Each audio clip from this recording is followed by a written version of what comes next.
தர்மராஜருக்கு நால்வரும் படை சூழ்ந்து நிற்கின்றார்கள். 4 திசைகளில் இருக்கிறார்கள். பத்தால் பீஷ்மர் அன்பு படுக்கையில் இருக்கிறார். 10ஆம் பீஷ்மர் அன்பு படுகையில் இருந்த மாத்திரத்திலே அடித்தகனும் தோழருக்கு தேனாதி பட்டத்தை கட்டி பாண்டவ சேனைகளை அழித்து வர வேண்டும். அல்லது பாண்டவர்களில் 5 மூத்தவராகிய யுதிஷ்டிரன் என்று சொல்லக்கூடிய தர்மனை உயிரோடு சிறைபிடித்து வந்துவிட்டால் பாண்டவர்கள் 4 அழிந்து விடுவார்கள், உயிர் விட்டு விடுவார்கள் என்று ஜெகனியின் ஆலோசனை, தோணருடைய ஆலோசனை. இதை எறிந்த தோணர் என் தந்தையார் பெரிய தந்தையாரை உயிரோடு சிறைபிடிக்க வருகிறார்கள். தந்தைமார் 4 பேரும் செங்கிலியர் விங்கிலியர் என்று சொல்லக்கூடிய கலிங்க தேசத்தை மன்னர்களை எல்லாம் 4 திசைகளையும் 4 சேனைகளை அனுப்பி 4 பிரித்து விட்டார்கள். தந்தையார் தனிமையில் இருக்க போகிறார். ஆமா மகனே, பெரிய தந்தையாராகிய தர்மராஜன் தனிமையில் இருக்கிறார். அவருக்கு எந்த ஒரு படைகளும் இல்லை. அங்கே இருக்கக்கூடியவர்கள் எல்லாம் தகுதியற்றவர்கள் என்கிறார். ஆனால் இந்த வீரவான் அபிமன்யுவே என்ற தர்மராஜனுடைய வாசனைக்கு காவல் புரிவதற்கு மகாபிரதாபன் என்று இருக்கிறார்.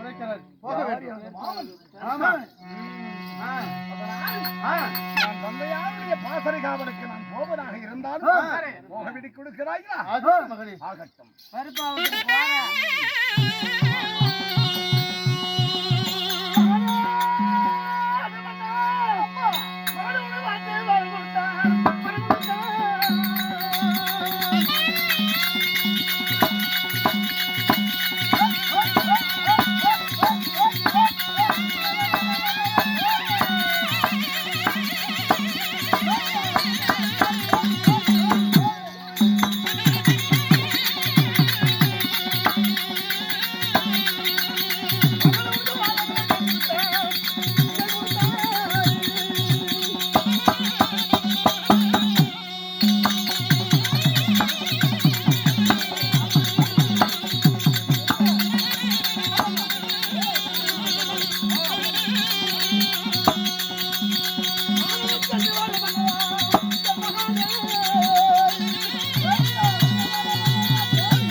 சென்று உன்னுடைய தந்தையாராக காவல் பிரிந்து வழிமேலே வெளி வைத்து ஆகட்டும் தாயே, நான் எதிர்பார்த்துக் கொண்டிருப்பேப்பா. ஆகட்டும், சென்று வருகிறாயா? இரவால் அபிமன்யுக்கு வாழ்த்து வளம் கொடுக்கிறாய். ஆமா, போத்தி பொன்மாலை கையில் கொடுக்கிறேன்.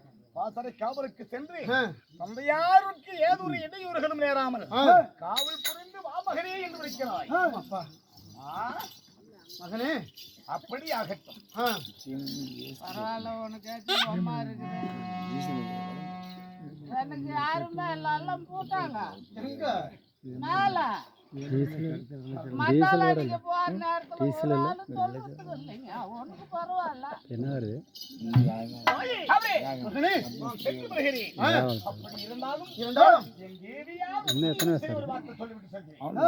எங்க போனாலும் பொட்டாட்டிக்கிட்ட சொல்லணுங்க.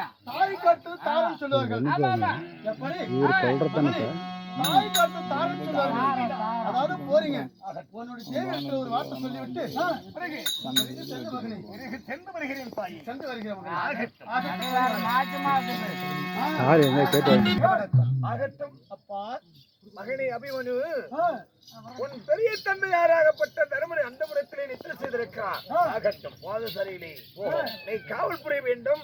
4 ஜேனைகள் வருகின்றது. நாங்கள் 4 4 திசை சென்று வருகிறோம். நான் உடனடியாக சென்று என் தேவி உத்தரவிட்டு ஒரு வார்த்தை சொல்லிவிட்டு வருகிறேன். அது பிறகு இங்க நில்லுங்க.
அத்தையும் மாமியும் பார்த்து வந்துட்டியா? பார்த்து வந்து விட்டேன். ஆகிட்டோம். ஆனால் மாமா ஒரு வார்த்தை சொல்லிவிட்டு நான் இப்பொழுது எங்க செல்ல வேண்டும் தெரியுமா? எங்க செல்ல வேண்டும்? என்ன வார்த்தை?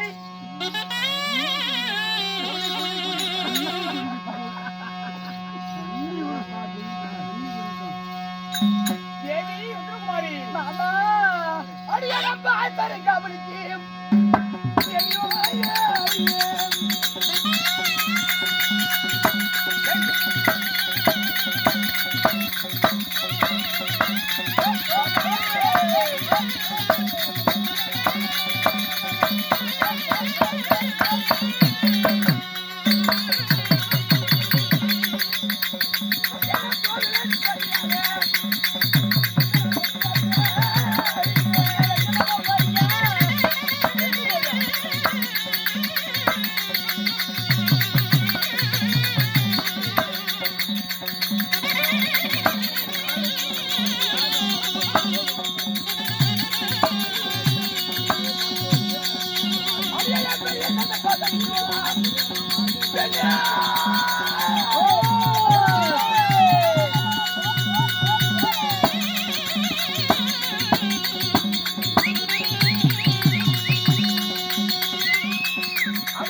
தேவி உத்தரகுமாரி, என் பெரிய தந்தையாராகப்பட்ட தர்மராஜருக்கு நான் வாடிக்கூடார சென்று வாசரை காவலுக்கு நான் புறப்பட வேண்டும்.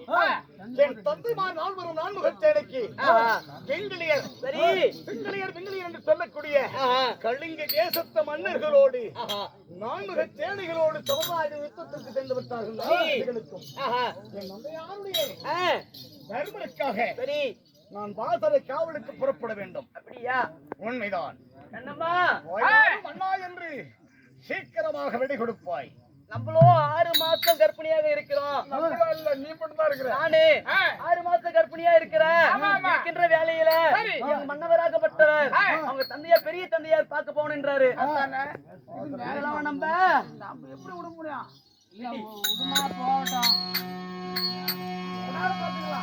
ஐயா மாதாவோ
எனக்கு ஒரு காலையில கை கால வலி ஏற்பட்டு விட்டா, உடம்பு சரியில்லாம போயிட்டா, யார் மன்னா என் கூட இருந்து பார்ப்பது? என் தாயார் இருக்கிறார் உனக்கு. அப்படி ஏதாவது உனக்கு இக்கட்டான சூழ்நிலைகள் நேர்ந்தால் உடல்நிலை சரியில்லை என்று சொன்னாலும் என் தாயார் உன்னை பார்த்துக் கொள்வதற்கு இருக்கிறார். சரி. அதனாலே என்னை போக வேண்டாம் போக வேண்டாம். எப்படி போக வேண்டாம் சுவாமி. இப்ப வாயில பேசுறியா இது எனக்கு பிடிக்குது. பாவத்துல எட்டி ஒதுக்கிறியா அது ஆனா பொண்ணா தெரியல பாவத்தை புள்ளியா செத்து போச்சுன்னா அப்புறம் உனக்கு பேரு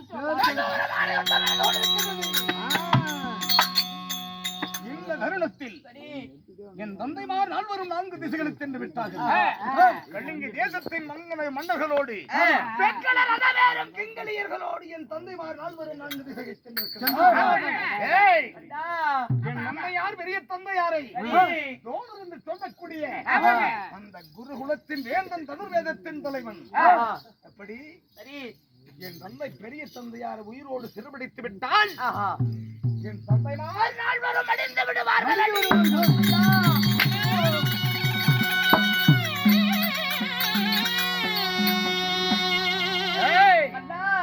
நான் போர்க்களத்திற்கு போகவில்லை. சமராய யுத்தத்திற்கு நான் செல்லவில்லை. காவலுக்கு நான் இருக்க வேண்டும். யாருக்கு ஏதாவது இடையூறுகள் நேரக்கூடாது. தோணர் என்பவர் குருவாகப்பட்ட தோணர் என் தந்தையை உயிரோடு சிறப்பிடித்து விடுகிறேன் என்று சொல்லியிருக்கின்றார். அதனால் அவரை நான் தடுத்து நிறுத்த வேண்டும். சரி, நீங்க போறேன்னு சொல்றீங்கல்ல, நான் அரண்மனையில இருக்கும் போது நித்திரை அடையும் போது எனக்கு என்னெல்லாம் ஞாபகம் தெரியுமா மண்டா?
நான் சண்டைக்கு போற மாதிரி நான் சண்டைக்கா போறேன்.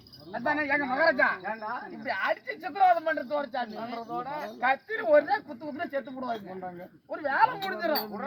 நம்ம போற இடத்துல நம்ம போட்டு வரலாம், நம்ம போட்டு போலாங்க.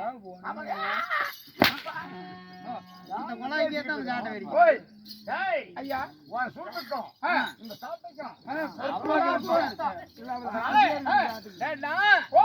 நாங்கள் எங்களுடைய கணவன் மனைவிக்குள் ஏதோ விஷயம். சரி சாமி, குறுக்கு வரலாமா? என்ன வரக்கூடாது. தலையிட்டு என்றால் சிறமது வெண்ணில் பறந்து விடுவாய். காக்கை கழுகுகள் எல்லாம் உதிர்த்து விடும். எத்தனையோ வேலை பண்ணுவோம். வீண் வார்த்தைகளை கொட்டாதே. பயணத்தை தடுத்து நிறுத்தினால் என் நந்தையார் பாதரைக்கு யாரடி காவலுக்கு இறப்பார் யாண்டி.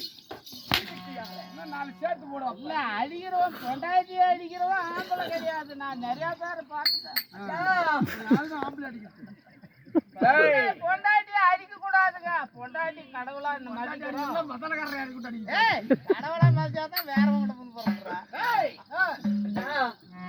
போகின்றவர்களை பயணத்தை தடுத்து தைரியம் என்று சொல்லி நிறுத்த வேண்டாம். சீக்கிரமாக என் தந்தையுடைய பாதரை காவலுக்கு செல்ல வேண்டும். கதிரவன் உதயமாகிறார். இரவு நேரத்தில் கூட தோழராகப்பட்டவர் சீக்கிரமாக வகுத்து விடுவாய் என்னை.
நீங்க போறேன்னு சொன்னீங்க. அரவெல்ல தூங்கி கொண்டு இருக்கும் போது என் கையில் இருக்கிற குங்குமாக வழியில பட்டது. கொடிய கண்ட என்னம்மா எப்படி தெரியுமா? தெற்கு தீ வீதியில தென்னை மர சாயல் கண்ட, வடக்கு தீ வீதியில வாழ மர சாயல் கண்ட.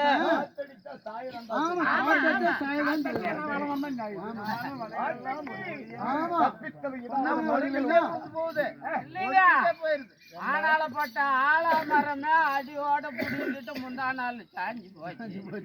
வாழ மரம் சாயாத இருக்குமா? இப்படி எல்லாம் ஒரு கனவுகள் கண்டேன் என்று பொய்யான வார்த்தைகளை உரித்து போகின்ற மன்னரை தடுத்து நிறுத்திருக்கிறாயே. தடுக்கின்றாய். தந்தையார் உயிர் போய்விட்டார். எனக்கு என்னை விட பெண்களை மனப்பேன். அந்த ஒரே காரணத்தில் தான் எல்லா பேரும் குழியில விடுறான். இல்ல இவ போனா அடுத்தது, அது இல்லைன்னா இன்னும் ஒண்ணு இல்ல. நீங்க பூரா எப்படி பண்றீங்களா? அவங்க ஆரம்பிச்சாங்கன்னா நீங்க தாங்க மாட்டீங்கடா.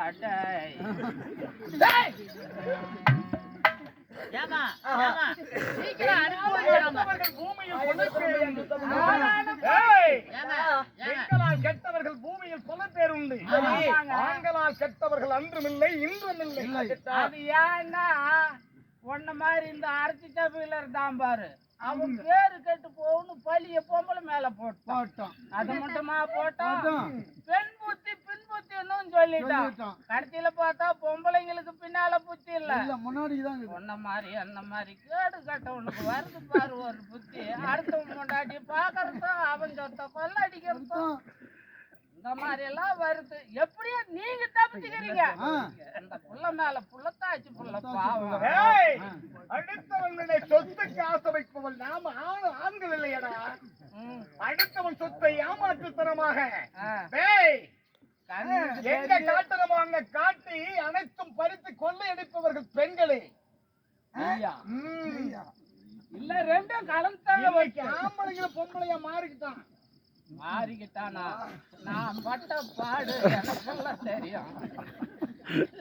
அது வேணாங்க விட்டுங்க, நீ உன் போதும் தப்பிச்சு போட்டுக்கிட்டியா அதை பாரு. ஐயா, அதனால ஏய், இந்த வயிற்றுக்கால பின்ன வைக்க மாட்டேன்னு சொல்றீங்களா? நாளை பின் வைப்பதில்லை. சரி, அதனால் எத்தனை முறை வைத்தாலும் ராஜரை காவலுக்கு எத்தனை முறை எடுத்துரைத்தாலும் இந்த வீரமான அபிமன்யு உன் கணவனாகப்பட்டவர் ஏற்றுக்கொள்ள மறுத்து விடுவேன். அதனால் போய் வா மன்னா என்று அப்படியா? வெள்ளி கொடுத்து அனுப்புவாயா? நான் போய்வாரு மன்னவரா.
தேவி, அதான் சுவாமி மன்னா வெற்றி மகளே, ஆகட்டும். அன்பின் முகமாக ஆஹா. என் தாயோடு இருக்கிறபடியா? சரி ஆகட்டும். மன்னா, வாசனை காவலுக்கு நான் சென்று வருகிறேன். ஆஹா, வருவீர் என்று மேல் விழி வைத்து. வழி மேல விழி வைத்து ஆமா. ஆழம் எடுத்து கையினால் ஆழம் எடுத்து ஆகட்டும். வைத்திருப்ப சீக்கிரம் போய் சென்று பாருங்கள். நல்ல மாசமா இருக்கு. சென்று வருகிறேன். ஆகட்டும். தேவியால் அதை என்னம்மா அது கண்ணுக்கு தோணும்.